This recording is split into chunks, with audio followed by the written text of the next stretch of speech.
युद्ध करणं हे क्षत्रिय म्हणून तुझं धर्म आणि कर्तव्य कर्म आहे असं भगवान अर्जुनाला सांगतात. कर्मापेक्षा त्या कर्माला प्रेरक जी बुद्धी ती स्थिर करून समत्वतेनं कर्म करणं आवश्यक आहे असं आपल्याला सांगते ती भगवद्गीता. हरि ओम. आता आपण या 12व्या अध्यायातल्या 8व्या श्लोकाकडे वळतोय. 8व्या श्लोकात भगवंत सांगतायत, मय्येव मन आधत्स्व मयि बुद्धिं निवेशय निवशिष्यसि मय्येव तौर्ध्वन्न संशयः. माझ्यावर तुझं मन स्थिर कर आणि आपली बुद्धी माझ्या ठायी युक्त कर. अशा रीतीने तू निस्संदेह सदैव माझ्यामध्येच वास करशील. 4 ऑप्शनपैकी पहिला ऑप्शन सांगतायत भगवंत या श्लोकामध्ये, मयी एव मन अधस्व, की तू माझ्या ठिकाणी तुझं मन लाव. मयी बुद्धिम निवेश, माझ्यापाशी तुझा बुद्धीचा निवेश कर. निवेश करणं म्हणजे इन्व्हेस्ट करणं, म्हणजेच तुझी बुद्धी माझ्यामध्ये ठेव.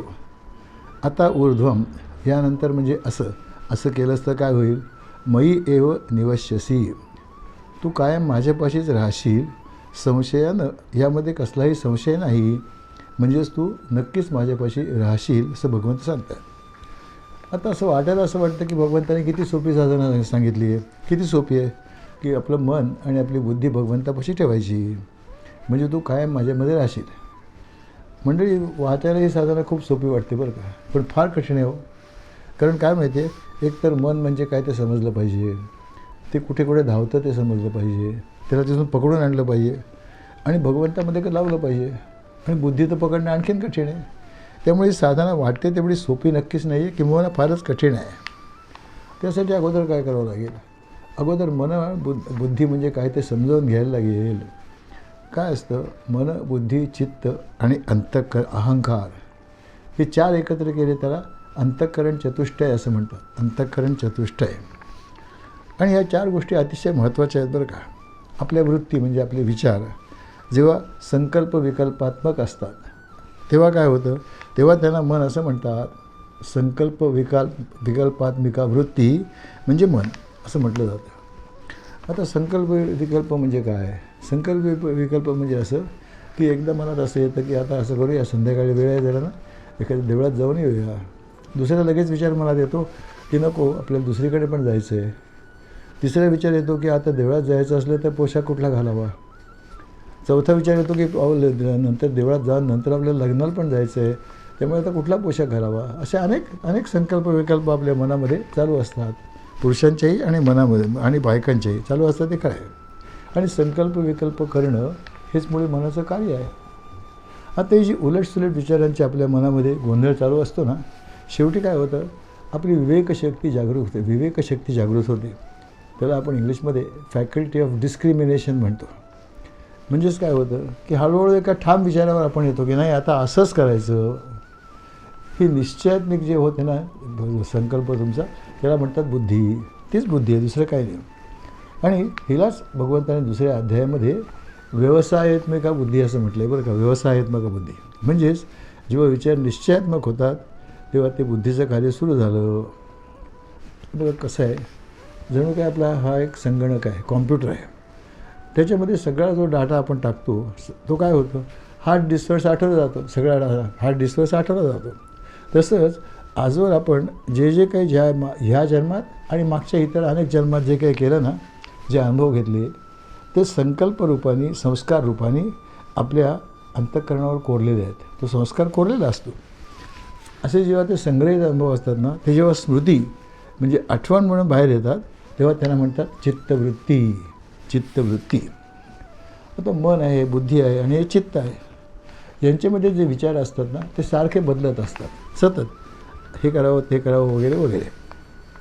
या सगळ्या ज्या बदलणाऱ्या वृत्ती आहेत त्यांच्या मागे एक जराही न बदलणारी अशी वृत्ती आहे. जराही न बदलणारी एक वृत्ती असते.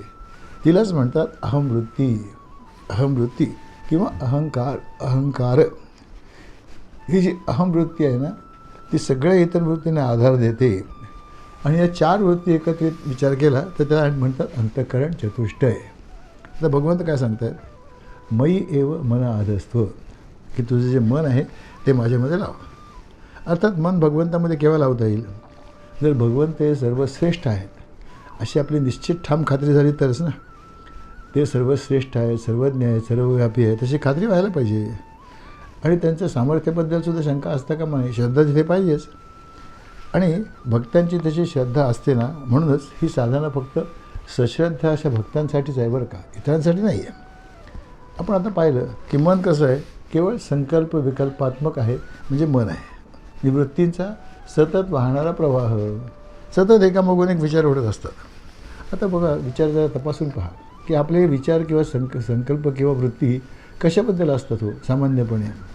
आपण तर सामान्य माणसं आहोत. त्यामुळे काय होतं, हा विचार कधी भगवंताचं नाम करावं का ध्यान घ्यावं असं नसतो हो, असं नसतो. उलट काय असतं, संसारामध्ये आपली आसक्ती असते आणि प्रतिष्ठा प्राप्त करण्याची इच्छा असते, पैसा हवा असतो, मुलं बाळ हवे असतात, माणसं जोडायला हवी असतात, जमीन जमला हवा असतो. त्यामुळे काय होतं, स्वतःच्या आणि जवळच्या माणसांच्या भूतकाळात घडलेल्या घटना, आजचे प्रसंग, परिस्थिती, आजचे त्यातले बरे वाईट अनुभव आणि भविष्याबद्दलचे आपले मनोराज्य, हे सगळ्यांबद्दल आपले संकल्प विकल्प सातत्याने चालू असतात. आणि ती काय होतं, हे सगळे हेच विचार मनात येत असतात. सत्संगाचा विचार सहसा येत नाही, हे तितकंच खरं आहे. आणि अगदी हे जाणलंच पाहिजे. थोडक्यात म्हणजे काय, मनातले जे सगळे संकल्प विकल्प आहेत हे भौतिक विषयांचे असतात. काम, क्रोध, लोभ, मोह, मद, मत्सर, भीती इत्यादीचेच असतात, दुसरे काही असतच नाहीत. कारण आपण जन्मजन्मी तेच तर करत आलो ना. आज अनेक जन्म आपण तेच केलं आहे, तेव्हा तेच स्मृतिरूपाने बाहेर येणारं अगदी स्पष्टच आहे, त्यात काही शंकाच नाही आहे. मग हे जे विकार आहेत, काम, क्रोध, मोह इत्यादी, यापैकी प्रत्येक विकार प्रत्येकामध्ये अतिशय मोठ्या प्रमाणात असतो असं नाही, प्रत्येक विकार प्रबळ असतो असं नाही. कुणाचा काम प्रबळ असतो, कुणाचा क्रोध जास्त असतो, कुणाला राग आवडताच येत नाही, कोणी फार लोभी असतो आणि कोणी एखादा मत्सरीसुद्धा असू शकतो, हे तितकंच खरं आहे. आता हे सगळे वाईट विचारांची गर्दी आपल्या मनात कायमची असते. त्यामुळे काय होतं, भगवंताच्या विचारांना तिथे शिरायला जागाच नसते. म्हणजे प्रथम काय केलं पाहिजे, मनातले विचार कमी केले पाहिजेत, मनामध्ये जागा रिकामी केली पाहिजे, डिटॉक्सिफिकेशन केलं पाहिजे. आणि असं केलं ना तर मनाची पिशवी मोकळी होते आणि मग भगवंताच्या विचारांनी ती भरतासुद्धा येते. आणि जे संसारी विचार असतात, मोहाचे विचार असतात, हे काही प्रयत्न नाही करावा लागत, ते आपोआप येतात. त्यासाठी काही साधना करावी लागत नाही. पण ते घालवण्यासाठी मात्र माणसाला साधनाच करावी लागते. त्याच्यामुळे काय करावं लागतं की आपली इच्छा तर आहे. आता ज्या अर्थी आपण यूट्यूबवरची प्रवचनं सगळे ऐकताय, तेव्हा आपली इच्छा नक्कीच आहे की काय होतं, संसारामध्ये रस थोडा आता कमी करावा आणि भगवंताकडे, साधनेकडे मन लागावं, अशी इच्छा तर नक्कीच आहे. आणि ते लागतं की नाही हा भाग निराळा, पण मनात विचार येतात ते तितकंच सत्य आहे ना. आणि योगशास्त्र काय सांगतं की मनात जे विचार येतात ते माणसाने पूर्णपणे घालवले पाहिजेत, त्यांचा निरोध केला पाहिजे. आणि त्यामुळे मग तुम्ही आपोआपच तुमच्या मूळ स्वरूपापाशी पोचाल. योगश्चित्तवृत्ती निरोधा तदा द्रष्टू स्वरूपे अवस्थानम. मग त्यासाठी साधना काय सांगितली योगामध्ये, यम, नियम, आसन, प्राणायाम, प्रत्याहार करा. आणि मग काय करा, या मनाच्या चित्तवृत्ती प्रथम नियंत्रित करा. आणि मग धारणा, ध्यान, समाधी या मार्गाने भगवंताकडे म्हणजेच तुमच्या स्वस्वरूपाकडे तुम्हाला जाता येईल. हा मार्ग आहेच, हा शंकाच नाही, हा चांगलाच मार्ग आहे.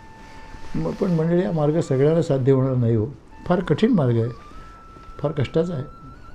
मग भक्तिशास्त्र काय म्हणतं, भक्तिशास्त्र विचार थोडे निराळे आहेत. ते असं म्हणतं की मनात विचार येणं अगदी स्वाभाविक आहे, कोणाच्या मनात विचार येत नाहीत हो, आणि ते विचार काढून टाकायची पण काहीच गरज नाही, असं भक्तिशास्त्र अगदी स्पष्टपणे सांगतं. ते म्हणतात इच्छा असू देत ना, आसक्ती असू दे, रागद्वेष असू दे, फक्त त्याच्यामागची प्रेरणा बदला ना. आत्तापर्यंत ज्या प्रेरणा होत्या ना, ते काय होतं की केवळ सांसारिक इच्छा होत्या, त्याच्यामागची प्रेरणा आता बदला. म्हणजे सर्वात महत्त्वाचं आहे काम, बरं का यातलं, हे काम, क्रोध, मोह, लोभ आहेत ना, त्यातलं सर्वात महत्त्वाचं आहे काम म्हणजे इच्छा. आणि बघा, ह्या कामामधूनच पुढे क्रोध, लोभ, मत्सर इत्यादी विकार तयार होतात, हे तितकंच खरं आहे. आता काय होतं, जर प्रथम मनात काहीतरी इच्छा निर्माण होतात, हे खरं आहे, ती कशी निर्माण होते, कशी वाढते आणि आपल्यावरती कसा तिचा ताबा बसतो किंवा आपण आसक्त कसे होतो, हे भगवंतांनी दुसऱ्या अध्यायात स्पष्ट सांगितलेलंच आहे, विस्तारपूर्वक सांगितलं आहे. तिथे काय म्हणाले ते, ध्यायतो विषयान पुंसः संगस्तेषुपजायते संगात संजायते कामः कामात क्रोधो विजायते क्रोधात भवति सम्मोहः सम्मोहात् स्मृतिविभ्रमः स्मृतिभ्रंशात बुद्धिनाशः बुद्धिनाशात प्रणश्यती. दुसऱ्या अध्यायामधले 62 आणि 63 श्लोक होते. असं होतं मंडळी. पहिल्यांदा काय होतं, एखादी इच्छा निर्माण होते, मग आपण तिच्यावर विचार करायला लागतो आणि विचार करायला लागलो की ती हळूहळू अधिक तीव्र होत जाते, अधिक तीव्र होते. ही वस्तू मिळालीच पाहिजे असा दुराग्रहसुद्धा व्हायला लागतो आणि नाही मिळाली तर राग येतो. तसंच काय होतं, समजा ती एकदा मिळाली आपल्याला, तर तीच परत मिळावी, तेच सुख पुन्हा पुन्हा मिळावं असा लोभसुद्धा वाढतो. त्या वस्तूच्या किंवा व्यक्तीच्या मोहात आपण फसून जातो, हे तितकंच खरं आहे. आणि ती वस्तू आपल्याला मिळाली नाही किंवा आपल्यापेक्षा दुसऱ्याला जास्त मिळाली आणि आपल्याला कमी मिळाली, तर काय होतं, मत्सर वाढतो आणि सतत मिळत गेली तर आपला मद किंवा अहंकार वाढत जातो. म्हणजेच काय होतं, जर केवळ इच्छा बदलली तर बरंच काही साधता येईल, नाही का. आता भक्तिशास्त्राचे आचार्य नारद मुनी यांनी भक्ती सूत्र लिहिलेली आहेत. त्यातलं 65वं सूत्र आहे. त्यांचा आदेश अगदी स्पष्ट आहे. तद अर्पिता अखिलाचारा सन कामक्रोध अभिमानाधिकम तस्मिन्नेव करणीयम. तुमची सर्व कर्म आणि कर्म ज्यामुळे घडतात त्या सगळ्या इच्छा, राग, अभिमान सगळं काही भगवंताला अर्पण करून टाका. सगळं भगवंताला अर्पण करा. आता कर्म अर्पण करायचं समजतो आणि खोटं का होईना कर्म फळासकट ते कर्म भगवंताला अर्पणसुद्धा करता येईल. पण इच्छा कशा अर्पण करायच्या, इच्छा अर्पण करायची म्हणजे काय करायचं. कारण भक्तिशास्त्र सांगतं की इच्छा येऊ देवा, काय हरकत नाही. पण त्या इच्छा आज कसल्या असतात. आज आपली इच्छा आहेत की अमुक एक वस्तू हवी, घर हवं, सांसारिक सुखं हवीत, अमुक व्यक्ती भेटावी किंवा अमुक व्यक्ती भेटू नये वगैरे वगैरे. या सगळ्या इच्छा आज आहेत की नाही. त्याच्याऐवजी काय करावं, इच्छाच करावी, हरकत नाही, थोडी बदलावी. इच्छा अशी करावी की रोज गीतेचा एखादा अध्याय वाचून व्हावा, दुसरे एखाद्या पोथीचा थोडा अभ्यास व्हावा, नंतर इतकं नामस्मरण रोज व्हावं अशी इच्छा असते ना. म्हणजे आता देखील इच्छाच आहे बरं का, पण ती भगवंताच्या नामाची आहे, उपासनेची आहे. आता बघा, जर ठरवलेली साधना रोज झाली नाही, समजा नाही झाली एखाद दिवशी, तर स्वतःचा रागसुद्धा यावा ना, जरूर यावा, काही हरकत नाही. पण दुसऱ्यावर राग काढू नये, कारण दुसरा कोणी याला जबाबदार नाही आहे, त्याच्यावर राग काढता कामा नाही. स्वतःवर काढायचा, स्वतःला शिक्षा करायची. कशी शिक्षा करायची. माझ्याकडे पूर्वी ना एक आजी यायचे बरं का. त्यांचा एक नियम होता की रोज एक 10 माळा जप करायचा, असा नियम होता. एकदा काय झालं, त्यांच्या घरात काहीतरी लग्न कार्य निघालं, त्यामुळे एक महिनाभर आजी इतक्या बिझी होत्या की जपाला वेळच मिळेनामुळे जप करायचा राहायचा. शेवटी त्यांनी असा निश्चय केला की कितीही जरी काम असलं तरी आपण सकाळी जेवायला एक 10-15 मिनटं आणि रात्री जेवायला 10-15 मिनटं काढतोच की नाही, निश्चित काढतो. तेव्हा आता काय करायचं, बाकीचे लोक घरातले जेवायला बसले की तेवढ्या वेळात आपण जप करून घ्यायचं, जेवायचं नाही, असं ठरवलं. पहिल्या दिवशी काय झालं, जेवायला मिळालं नाही, जप झाला. संध्याकाळ झाली तसे मन सांगायला लागलं की बाई जप करून घे, नाही तर रात्री जेवायला मिळणार नाही, भूक लागली हो. शेवटी बाईने संध्याकाळी 10 माळा जप केल्या, मग जेवल्या. पण झालं काय त्यामुळे माहिती आहे, इच्छा म्हणजे पक्की झाली ना की केलाच पाहिजे काही करून. आणि तर खरंच आहे हो, तेवढा वेळ रोज काढताच येतो नक्की, हे नक्की आहे. कारण अशी सवय लावावी लागते. आणि एकदा इच्छा पक्की झाली की मार्गही मिळतोच ना, काहीतरी मार्ग निघतोच.